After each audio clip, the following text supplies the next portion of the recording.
नमस्कार, मी प्रतीक्षा. DNA मराठीमध्ये आपलं स्वागत. रेखा जरे यांच्या हत्याकांडातील मुख्य सूत्रधार असणारा बाळ बोठे याचा अटकपूर्व जामीन अर्ज आज न्यायालयानं फेटाळला.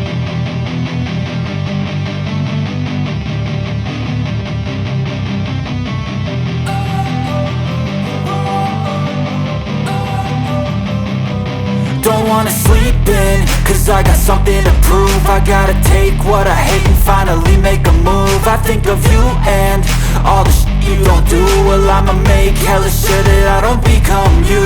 I have no regrets, yeah, I'll tie up my chest. I'll never forget what it's like to be in debt. Been stabbed in the back bed, I'll show you what happens. Pass me the mic and I'll show you with action. I feel this pain, you already know. Turn that to gains, let my money show. I've got these things that I can't let go. Watch me turn this life into something that you could never own. I feel this pain, you already know. Turn that to gains, let my money show.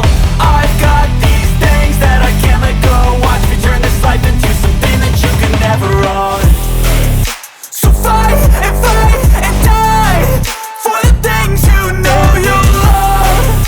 Do what you think is right and see life do what you want. So fight and die for the things you know you love. Do what you think is right. हेच कारण आहे का हेही अद्याप पुढे आले नाही. केवळ भिंगारदिवे याने नाव घेतलं म्हणून बोठेला आरोपी करण्यात आले नाही. पोलिसांना तसे सबळ पुरावे मिळाले आहेत. भिंगारदिवे आणि बोठे यांच्यात वितुष्ट होतं, तर ते एकमेकांच्या संपर्कात कसे होते? 24 नोव्हेंबर आणि घटना घडली त्या 30 नोव्हेंबर या दोन्ही दिवशी सागर भिंगारदिवे आणि बाळ बोठे या दोघांमध्ये मोबाईलवरून वेळोवेळी संभाषण झाल्याचे पुरावे पोलिसांना मिळाले.